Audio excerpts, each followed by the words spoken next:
Welcome back to I Am Me. Now, in my last video, I talked about the existence of God, which for most of my viewers at this early stage, I would imagine, has already made you go, I'm not listening to this idiot. What's he talking about? God, blah, blah, blah. Listen, I'm right there with you, because for those of you who are watching and who know me, like I said in my first video, I'm not a religious man. I've never been religious. But the greatest trick the devil ever played was to convince the world that he didn't exist. And if the latest revelations that we have seen and are still learning about, and I am talking about, the island, if that's not evil, if what that man and the people that he's associated with have been involved with is not evil, then what would you call it? The desecration of human life, that's evil. And the desecration of a child's innocence, that is satanic and evil. And so, if what you can see with your own eyes isn't enough to prove to you that evil exists, then God can't help you. I discussed the law of polarity in the last video too, which is one of the universal laws. This isn't stuff I'm making up to fit into my narrative. These are real world laws that govern not just our physical existence, but everything that you can see and everything you can't.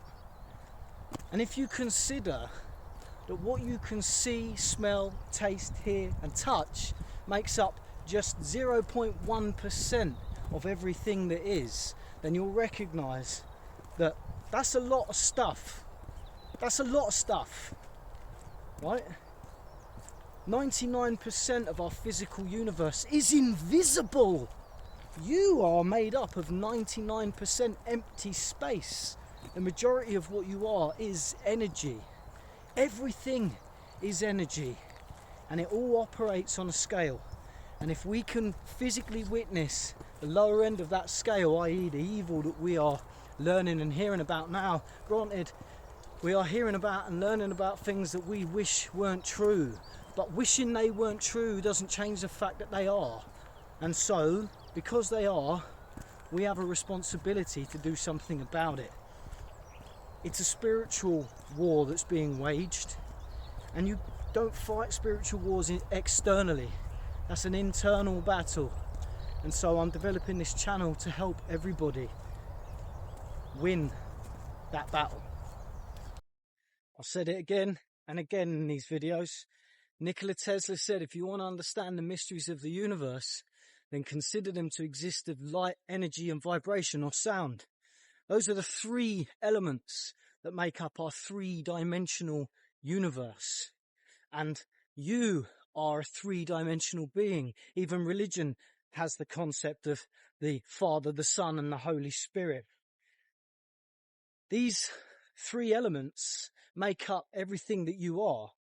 But the powers that be, or the system in which we are born into, is derived around the external, the materialistic, capitalistic ideology that governs your entire existence, locks you in your physical self and refrains from allowing you to expand on the other two dimensions of your being, because you are body, you are mind, and you are soul or spirit or emotion. And those are the three elements of our physical universe. Light is illumination of the physical world, i.e. your body. Your body is a light vessel. Your soul, your spirit, your emotional self, well, That's your energy. We're all aware of that. When you're surrounded by negative people, not a single one of them has to open their mouth for you to know that they're negative. You can feel their energy. You know they're negative. And your mind, well, there's your sound. Before it comes out of your mouth, it's forming inside your mental plane. And the second you open your mouth and speak it out into the world, that is your physical manifestation. That's the sound of your internal monologue. That is your Trinity, the Holy Trinity.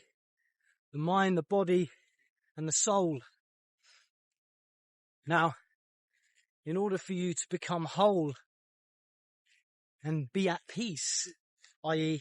to be one whole piece, you need to develop all three aspects of your physical being, or of your, not just your physical being, but of your being. You need to develop all three aspects of your being.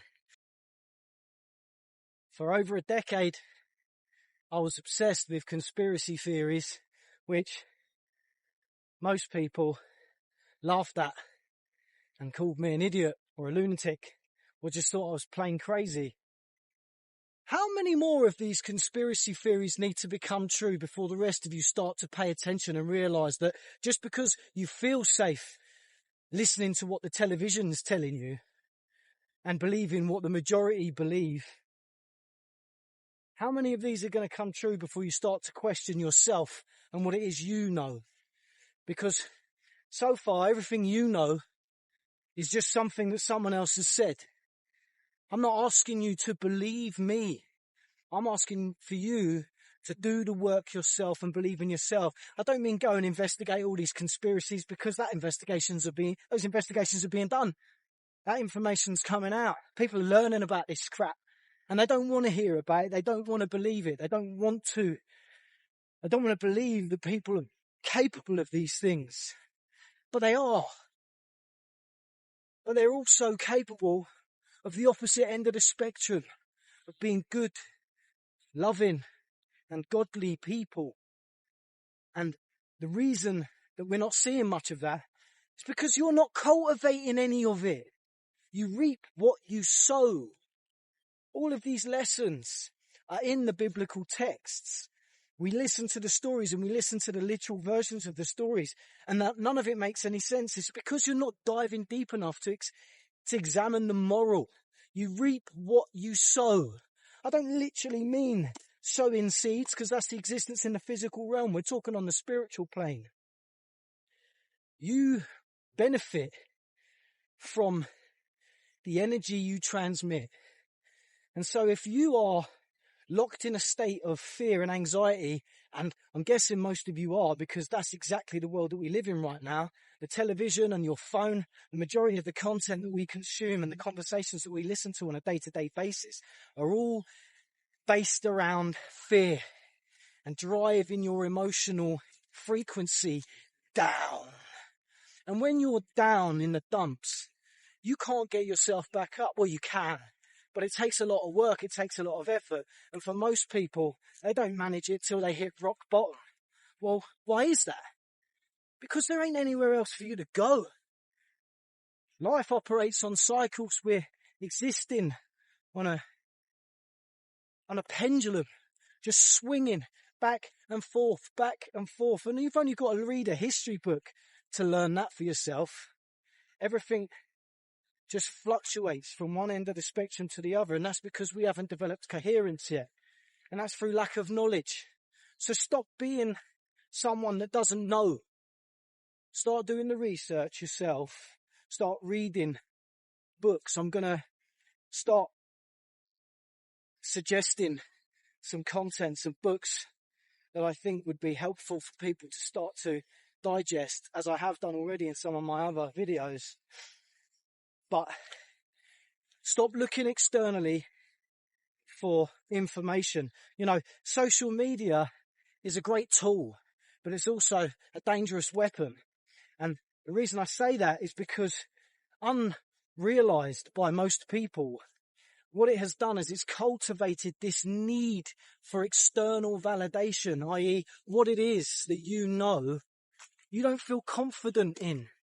You don't feel confident in yourself because you ain't got enough likes, or because your opinion doesn't resonate with the majority of people. That doesn't mean that what you know about yourself is false.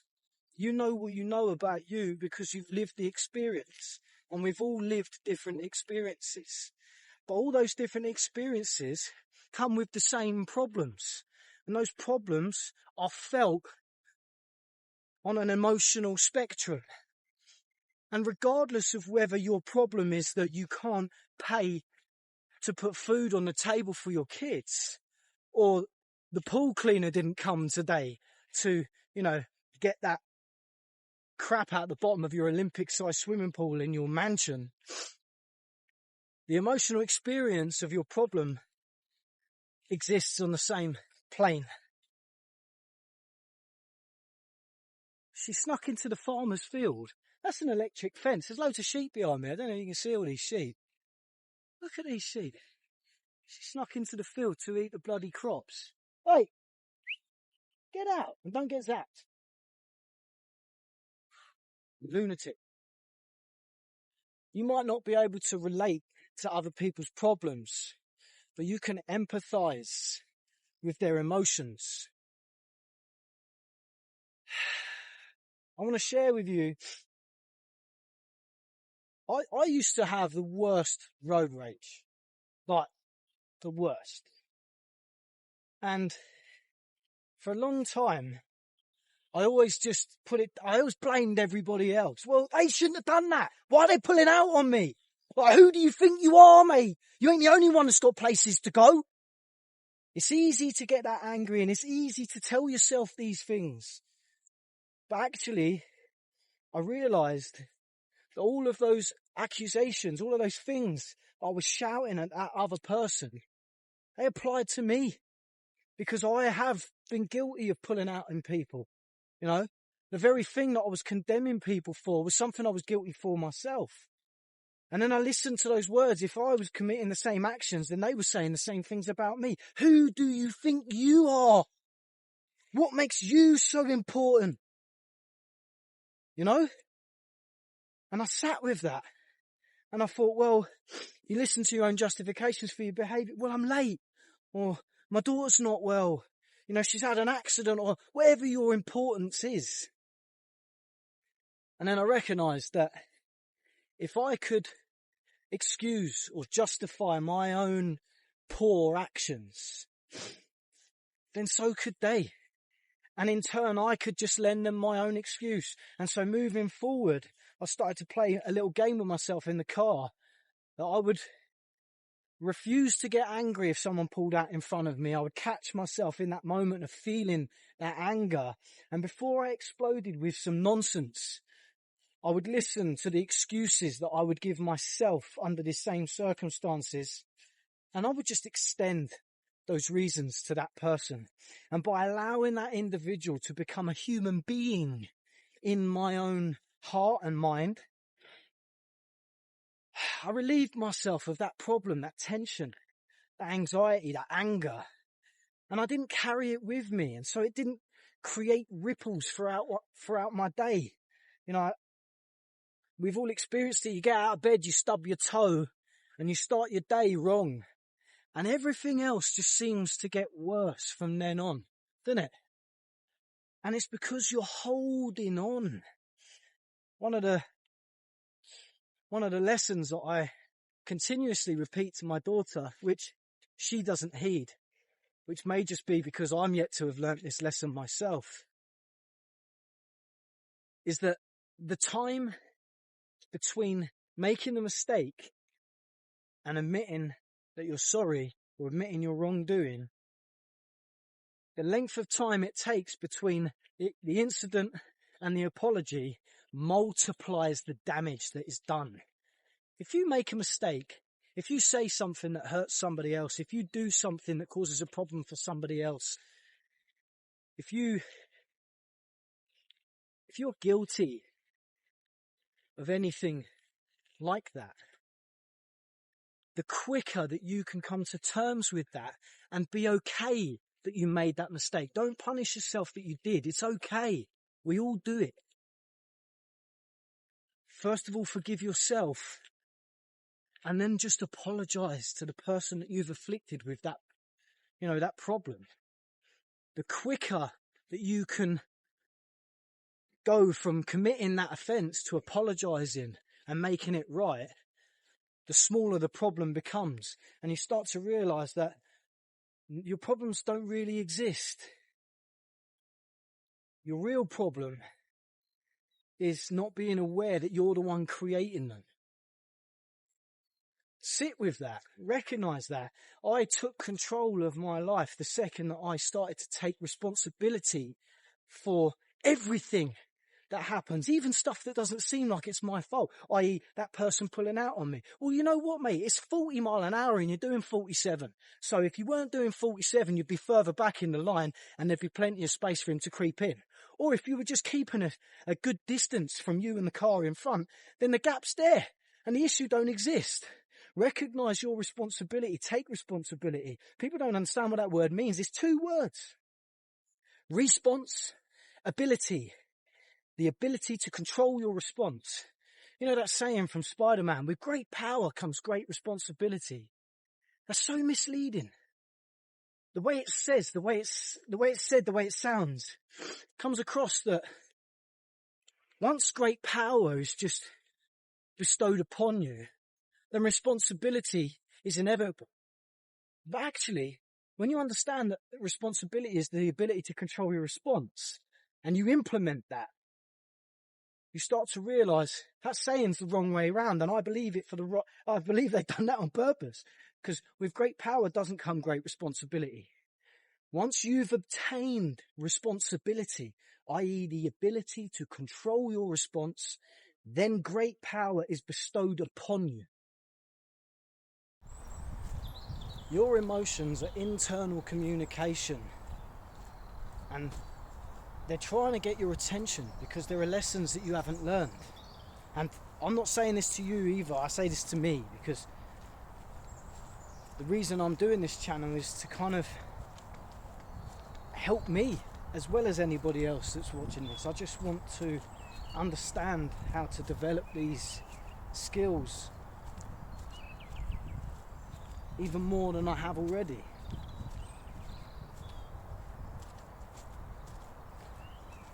One of the first things that I started to implement was to take responsibility for every problem that existed in my day-to-day, which is not easy to do, especially when you're so used to blaming somebody else, or in some cases it's quite easy to blame somebody else. But one of the things that I realised was even in the problems that genuinely didn't feel like it was me that had done it, I recognised that the underlying lesson was one that just kept repeating in different scenarios, but the essence of the lesson remained. I'd failed to recognise that I needed to take responsibility. And so one of the first things I started to do was to just, regardless of the problem, accept that it was my fault. Somehow, in some way, I have either done, said, thought, or acted in a way that had somehow brought these problems to pass because there was a lesson that I'd yet to learn. And in doing that, I stopped laying blame at everyone else's feet. And that changed the way I interacted with everyone around me, which in turn changed the way that everyone around me interacted with me. And immediately my own little hemisphere started to become just a little bit more tolerable, less toxic, less poisonous. And I started to realise that even if I was engaged in a conversation with somebody where that individual would get heated and angry about a particular subject or a particular statement that I'd made or something like that, when you listen to the things that people accuse you of when they're angry, more often than not, you're listening to them going, what? That is not the case. Like, what are you talking about? That's not even me. It doesn't even sound like you're talking about me. Like, what are you accusing me of? Most of the time, if you listen very carefully, which becomes easier when you remove your emotional response. If somebody gets angry with you, don't get angry back. Don't say anything. Just stay calm and present. Just listen to what they say. They spill their deepest, darkest, most horrific insecurities, their problems. They spill them because they're not talking about you. Therapists call it projection, right? Where you project your own insecurities, your own problems on an external source, i.e. someone else. And when you listen to what people say when they're angry, you realise really quickly, fucking hell man, you're just as deeply flawed as I. And in recognising that, you stop punishing yourself. And the second you stop punishing yourself, you stop punishing everyone else. We're well aware that the world is full of evil. We don't need to keep listening to it. Turn your TVs off. Stop listening to it. You know, this Epstein stuff, for years I've wanted this to come out.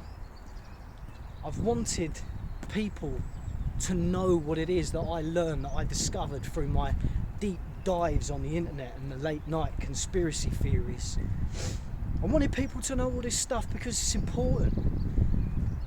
And now it's out, I've realised something else. These individuals are going to get away with whatever that is that they've done.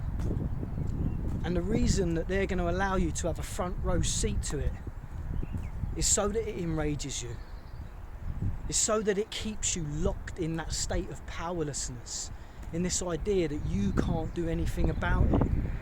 Because whilst you're sitting around waiting for a knight in shining armour to come flying in to enact justice, to arrest these individuals, to put them in prison, or whichever it is that you see to be adequate justice for these horrific and downright evil acts,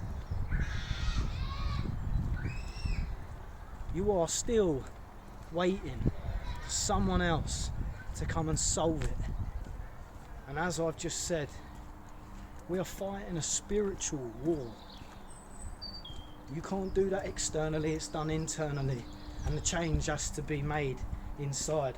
I'm reminded of Michael Jackson's Man in the Mirror. If you want to see a change in the world, then start with the man in the mirror. Right, that's enough out of me. Go on, get lost.